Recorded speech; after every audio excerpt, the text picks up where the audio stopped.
এতদিন ঘরের ভিতরে রান্না হয়েছিল মাদানিয়া মাদ্রাসা, আজ কেন রান্না বাইরে হচ্ছে? ব্যাপারটা বোঝার আছে মামা, বুঝেন নাই?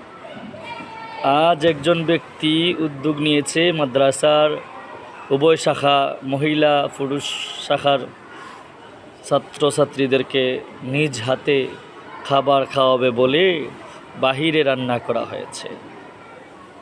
বিষয়টা বোঝার আছে না? এতদিন বাহিরে রান্না করা হইতো, ভিতরে রান্না করা হইতো, আজ বাইরে হচ্ছে। এতে বোঝা গেল কোনো কিছু আছে। কি দুমা উঠতেছে দেখতে পাচ্ছেন।